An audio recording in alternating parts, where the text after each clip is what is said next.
Princess కట్‌కి ఏ size వాళ్ళకి ఎంత dot width ఇవ్వాలి, అదేవిధంగా చెస్ట్ పాయింట్ ఎంత ఇవ్వాలో ఈరోజు వీడియోలో తెలుసుకుందాం. ఫస్ట్ నేనైతే 1 మీటర్ లైనింగ్ తీసుకున్నాను. ఫ్రంట్ ఓపెన్ ప్రిన్సెస్ కట్ అండి, without shape belt. 1 metre lining తడిపి ఆరబెట్టుకుని ఐరన్ చేసుకుని 4 ఫోల్డింగ్ చేశానండి. 4 ఫోల్డింగ్ చేసిన తర్వాత కింద ఎగస్ట్రా ఉన్న క్లాత్ని అంతా కూడా నీట్గా ఇలా కట్ చేశాను. ఒక 1/2 ఇంచు ఖర్చుకైతే వదిలేశాను. కింద ఖర్చు చూసారు కదా, ఒక 1/2 ఇంచు అది వదిలేశాను. ఇప్పుడు మనం తీసుకున్న బాడీ కొలత తీసుకున్నాను నేను.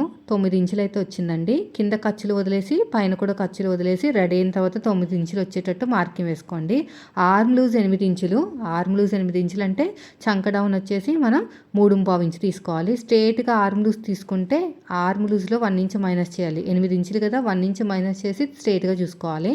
7 ఇంచులు వచ్చింది. హ్యాండ్ లూజ్ ఎంత వస్తే అంత మార్కింగ్ వేసుకోండి. ఈ రెండింటిని ఇలా కలిపేసుకోండి. ఇప్పుడు స్ట్రేట్గా చూసుకోండి. ఆర్మ్ లూజ్ అనేది 7 ఇంచులు వచ్చింది కదా, దీంట్లో సగానికి ఫోల్డ్ చేసుకుని ఇక్కడ ఒక మార్కింగ్ వేయండి. ఇక్కడ కూడా ఒక లైన్ అయితే వేసేసుకోండి. వేసుకున్న తర్వాత ఈ కార్నర్ దగ్గర 8వ నెంబర్ వచ్చింది కాబట్టి పావు తక్కువ 2 ఇంచులు. షోల్డర్ దగ్గర ఏ సైజు వాళ్ళకైనా 1 ఇంచే. మళ్ళీ కర్వ్ స్కేల్ తోటి ఇలా నీట్గా కర్వ్ అనేది ఇలా తిప్పేసుకోండి. మళ్ళీ ఇలా ఉల్టా తిప్పేసుకుని ఇంకొక మార్కింగ్ వేసుకోండి. ఈ కర్వ్ తిరిగిన చోట ఒక 1/2 ఇంచ్ లోతు, ఆర్మ్ లూజ్ దగ్గరించి మన వైపుకి 1 ఇంచ్ మార్కింగ్ వేసుకుని మళ్ళీ కర్వ్ స్కేల్ తోటి నీట్గా ఇలాగా కర్వ్ అనేది తిప్పేసుకోండి. అంతేనండి. ఇప్పుడు ఎలాగైతే మార్కింగ్ వేసామో సేమ్ అదే విధంగా కటింగ్ చేసేసుకోవాలి. ఇలా వీడియోలో చూస్తున్నారు అలాగా. ఇక సైడ్కి వచ్చిన టక్ ఇచ్చేసేయండి. ఇక్కడ కూడా ఇలా నీట్గా ఇలా కట్ చేసుకోండి. 2 లేయర్స్ని సపరేట్గా తీసుకుని లోత్ అనేది తీసేసేయండి. ఈ 2 లేయర్స్ని సపరేట్గా తీసేసుకుని లోత్ అనేది తీసేసుకోవాలి ఇలాగా. అంతే, ఇది మార్కింగ్ వేసేసుకోండి ఇక్కడ అయిపోయింది. ఇప్పుడు నెక్స్ట్ వచ్చేసి బ్యాక్ పార్ట్ కటింగ్. సైడ్కి ఏమన్నా అతుకులు పడితే చంక దగ్గర ఈ పీసెస్ అనేవి మనం జాయిన్ చేసుకోవాలి. అప్పుడు మీకు క్లాత్ అనేది బాగా సేవ్ అవుతుంది. మరి ఇది ఫ్రంట్ ఓపెన్ కాబట్టి బ్యాక్ పార్ట్ కటింగ్ చేసేటప్పుడు ఫోల్డింగ్ అనేది మన వైపుకు ఉంటే సరిపోతుంది. ఇలా పెట్టేసుకుని కింద మళ్ళీ పట్టి అతకడానికి, అంటే నడుము దగ్గర పట్టి అతుకుతాం కదా, దానికోసం మళ్ళీ ఇంకొక 1/2 ఇంచ్ అనేది ఇలా మార్కింగ్ వేసుకోండి. ఏమైనా హైట్ పెంచాలనుకుంటే ఇక్కడే పెంచేయండి. ఇప్పుడు చెస్ట్ వచ్చేసి పావు తక్కువ 9 ఇంచులు, 8 మీద 7 గీతలు. ఎగస్ట్రా ఖర్చు కోసం 2 ఇంచులు. బ్లౌజ్ హైట్ వచ్చేసి 13 ఇంచుల దాకా వచ్చింది, అంటే పావు తక్కువ 13. పైన ఖర్చుల కోసం ఇంకొక 1/2 ఇంచు. ఇక్కడ కూడా చెస్ట్ లూజు 8.7, ఎగస్ట్రా ఖర్చు కోసం 2 ఇంచులు. మళ్ళీ స్కేల్ తోటి మీరంతా కూడా బాక్స్ లాగా రెడీ చేసేసుకోండి. వీడియోని స్కిప్ చేయకండి. మీరు 8 నిమిషాల్లోనే ప్రిన్సెస్ కట్ నేర్చేసుకోవచ్చు. 3 సైజులు ఉంటాయండి, స్మాల్, మీడియం, లార్జ్. అంటే 30 నేను చెప్తాను. ఈ బ్లౌజ్ సైజ్ వచ్చేసి 35, నెక్ విడ్త్ వచ్చేసి 2.5 ఇచ్చాను. ఫుల్ షోల్డర్ వచ్చేసి నేను 5.5, 5.5 వరకు ఇవ్వచ్చు. నేనైతే 5.5 ఇచ్చాను. బ్యాక్ నెక్ వచ్చేసి 9.5, ఫ్రంట్ నెక్ వచ్చేసి 5.5 ఇవ్వాలి. నెక్ విడ్త్ వచ్చేసి 3 ఇంచులు ఇచ్చాను. పైన 2.5, ఎక్స్ట్రా ఖర్చు కోసం 1/2 ఇంచు, కింద 3 ఇంచులు. ఇలా లైన్ వేసుకుని కర్వ్ స్కేల్ తోటి ఇలాగ ఏ షేప్ అయితే ఆ షేప్ తోటి ఇలా మార్కింగ్ వేసుకోండి, సరిపోతుంది. ఇంకేమీ లేదు. షోల్డర్ దగ్గర ఎంత అయితే ఖర్చు కావాలో అంత ఖర్చు వదిలేయండి ఇలాగా. ఇప్పుడు పైనుంచి ఒక 6 ఇంచులు చంక డౌన్కి మార్కింగ్ వేసుకోండి. ఇక్కడ కూడా 5.5కి మార్కింగ్ వేసేయండి. అంటే ఫుల్ షోల్డర్ పైన తీసుకున్నాం కదా, కింద కూడా అంతే తీసుకోవాలి. ఇప్పుడు ఇక్కడ ఉందా మనకు 6 ఇంచులు ఉండాలి. ఇక్కడ పైన కింద 6 ఇంచులు ఉండాలన్నమాట. లైన్ అనేది కరెక్ట్గా వేసేసుకోండి.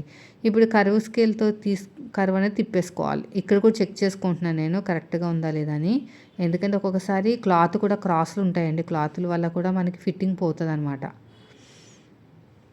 ఇలాగా షోల్డర్ దగ్గర ఎంత అయితే ఖర్చు కావాలో అంత ఖర్చు వదిలేసుకుని కర్వ్ స్కేల్ తోటి కర్వ్ తిప్పేసుకున్నాం కదా, అలా కర్వ్ లైన్ కింద నుంచి కొలుచుకోవాలండి మనం. ఆర్మ్ లూజ్ అనేది ఇలాగా షోల్డర్ దగ్గర ఎంత అయితే ఖర్చు కావాలో అంత ఖర్చు వదిలేసుకుని కర్వ్ లైన్ కింద నుంచి కొలుచుకోవాలి. ఇలాగ చూసుకుంటే 8 ఇంచులు రావాలి, వచ్చిందండి. ఇక్కడ కూడా డాట్తో కలిపి నాకు 8 మీద 7 గీతలు వచ్చింది. డాట్కి 1 ఇంచ్ యాడ్ చేయాలి కదా, సగానికి ఫోల్డ్ చేసుకుని ఒక మార్కింగ్ వేసుకుని అటు ఒక 1/2 ఇంచు, ఇటు ఒక 1/2 ఇంచు. డాట్ హైట్ వచ్చేసి 3.5 ఇంచులు అలా తీసుకోవాలి. ఇప్పుడు ఎలాగైతే మార్కింగ్ వేసామో సేమ్ అదే విధంగా కటింగ్ అనేది చేసేసుకోండి. ఇలాగా ఇటు సైడ్ కూడా అంతే, ఇక్కడ కూడా అంతేనండి. ఇలా నీట్గా ఇలాగా కటింగ్ చేసుకుంటూ వెళ్ళిపోండి. అయిపోయింది. ఇక్కడ చిన్న టక్ ఇచ్చేసేయండి. ఇక్కడ కూడా చిన్న టక్ అనేది ఇచ్చేసేయండి. ఇదే మార్కింగ్ అడుగు భాగంలో కూడా చేసేసుకోండి. ఇప్పుడు నెక్స్ట్ వచ్చేసి ఫ్రంట్ పార్ట్ కటింగ్. ఫ్రంట్ వచ్చేసి నేను చెప్పాను కదండి, princess cut, front open without shape belt. So అందుకని కోరాస్ ఆపోజిట్లో కాకుండా నా వైపు పెట్టేసుకున్నాను, ఓపెనింగ్స్ ఉన్నాయి కాబట్టి. ఇలా క్రాస్గా వేయకూడదండి, మనకి ప్రిన్సెస్ కట్ కాబట్టి క్రాస్గా వేయకూడదు. ఇలాగా మనం ఇలా వేసుకోవాలన్నమాట. ఇలా వేసుకుంటే సరిపోతుంది.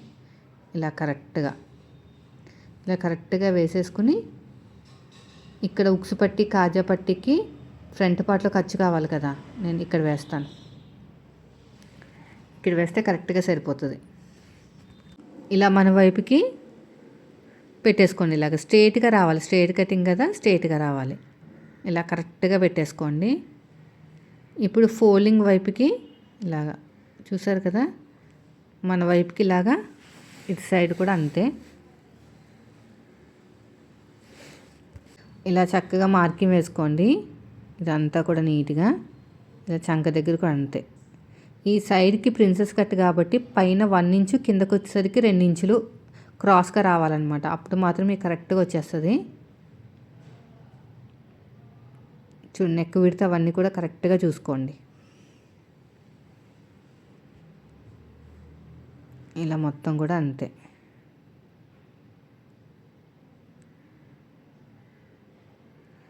ఇప్పుడు నెక్ డీప్ వచ్చేసి, నెక్ విడత ఎంత వచ్చిందో మనకి 2.5 కదా, కరెక్ట్గా వచ్చిందో లేదో చూసుకోండి. కరెక్ట్గా రాకపోతే బ్యాక్ది కరెక్ట్ బాగుంటుంది, ఫ్రంట్ది ఏమో పాడైపోతుంది. నెక్ డౌన్ వచ్చేసి మొత్తం కూడా 5.5 ఇంచులు తీసుకున్నాను. ఇక నెక్ విడత 3.5 తీసుకున్నాను. ప్రిన్సెస్ కట్ కదా, నెక్ దగ్గర సాగినట్టుగా వస్తుంది, సాగదనమాట. క్రాస్ కటింగ్ అయితే అడ్జస్ట్ అవుతుంది, కొంచెం చంక దగ్గర టైట్ వచ్చినా ఇది అడ్జస్ట్ అవ్వదు, అందుకని కొంచెం ఎక్కువ తీసుకోవాలి. పైన 2.5, కింద 3.5 తీసుకున్నాను. షోల్డర్ దగ్గర కావాల్సిన ఖర్చు వదిలేయండి. చంక దగ్గర ఒక 1/2 ఇంచు లోతు తీసుకోండి. సైడ్ జాయింట్ ఎలా చేయాలో కూడా ఈ వీడియో చెప్తాను. ఇది 35వ సైజు కదండి, షోల్డర్ దగ్గర ఎంత అయితే ఖర్చు కావాలో అంత ఖర్చు వదిలేసుకుని 10 ఇంచులకు మార్కింగ్ వేసుకోవాలి. కిందేమో ఉక్సు పట్టి కాజా పట్టి ఖర్చులతో కలిపి 4 ఇంచులు, ఇక్కడేమో 4.5. డాట్కి మధ్యన గ్యాప్ 2.5 ఇంచులు. అదే మీరు పెద్ద సైజు అయితే అంటే 36 నుంచి, అంటే 36, 37 నుంచి 40 లోపు అయితే మాత్రం చెస్ట్ పాయింట్ 10.5. 40+ ఉందనుకోండి చెస్ట్ లూజు, అప్పుడు చెస్ట్ పాయింట్ వచ్చేసి తక్కువ 11 ఇంచులు తీసుకోవాలన్నమాట. చెస్ట్ పాయింట్ చాలా ఇంపార్టెంట్. నేను కావాలంటే ఒక వీడియో తీస్తాను, ఏ సైజు వాళ్ళకి ఎంత చెస్ట్ పాయింట్ తీసుకోవాలి ఏంటి అనేది. చెస్ట్ పాయింట్ అనేది చాలా ఇంపార్టెంట్ అండి, అదొకటి గుర్తుపెట్టుకోండి. ఇలాగా మార్కింగ్ వేసేసుకోండి. ఇప్పుడు నేను కట్ చేయను, original cloth lining cloth gum పెట్టి జాయిన్ చేసిన తర్వాత అప్పుడు కట్ చేసి కుడతానమాట. ఇది చాలా ఇంపార్టెంట్, సైడ్ ఖర్చులు. అంతేనండి, అయిపోయినట్టు. ఇంకా princess cut without shape belt కాబట్టి తొందరగా అయిపోతుంది. ఇక్కడ ప్రెస్ చేసేయండి ఇలాగా, ఇక్కడ కూడా అంతే. ఇదే మార్కింగ్ అడుగు భాగంలో కూడా వేసేసుకోండి. ఇప్పుడు నేను సైడ్ జాయింట్ ఎలా చేయాలో ఒక చిన్న క్లిప్ యాడ్ చేస్తాను. ఇంకా మిగతాదంతా కూడా షార్ట్ వీడియోలో షేర్ చేస్తాను. సో ఇది కటింగ్ అయితే అయిపోయింది. ఇప్పుడు స్టిచ్చింగ్లో సైడ్ జాయింట్ చూపిస్తాను. నేనైతే హ్యాండ్స్ మొత్తం కూడా జాయింట్ అయిపోయిందండి. ఇప్పుడు నేను షోల్డర్ దగ్గర పెట్టేశాను, కరెక్ట్గా మిడిల్ పాయింట్ దగ్గర. పాదం ఇంచి డిఫరెన్స్ తోటి ఇలా కుట్టుకుంటూ వస్తున్నాను. చూడండి ఎలాగైతే కుడుతున్నానో, పాదం ఇంచి డిఫరెన్స్ తోటి అలా కుట్టాలి. మళ్ళీ ఈ బ్లౌజ్ని ఉల్టా తిప్పేసుకుని ఇంకో సైడ్ కూడా కుట్టేసేయండి. మళ్ళీ ఫస్ట్ నుంచి లాస్ట్ వరకు ఇంకో కుట్టండి. ఇలాగా ఫస్ట్ నుంచి లాస్ట్ వరకు ఇంకొక స్టిచ్ అనేది స్టిచ్ వేసుకోవాలి.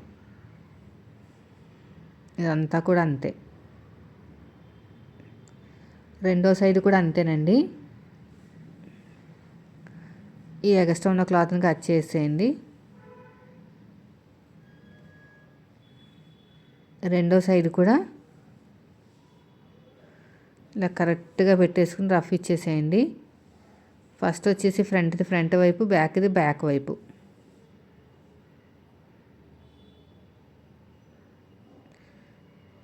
మళ్ళీ ఇలా ఉల్టా తిప్పేసుకుని ఇక్కడ కూడా అంతే. ఈ ఫ్రంట్ది ఫ్రంట్ వైపు, బ్యాక్ది బ్యాక్ వైపు.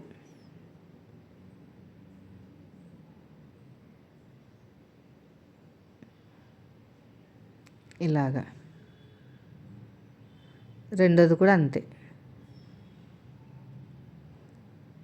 ఇలా నీట్గా కుట్టుకుంటూ వెళ్ళిపోండి. రెండోది కూడా ఇలాగే జాయిన్ చేసుకోండి. ఇలా జాయిన్ చేసుకుంటాం వల్ల మీకు ముడతలు అనేవి రావన్నమాట. సైడ్ జాయింట్ ఎలా చేయాలో నెక్స్ట్ వీడియోలో షేర్ చేస్తాను. వీడియో నచ్చితే లైక్ చేయండి.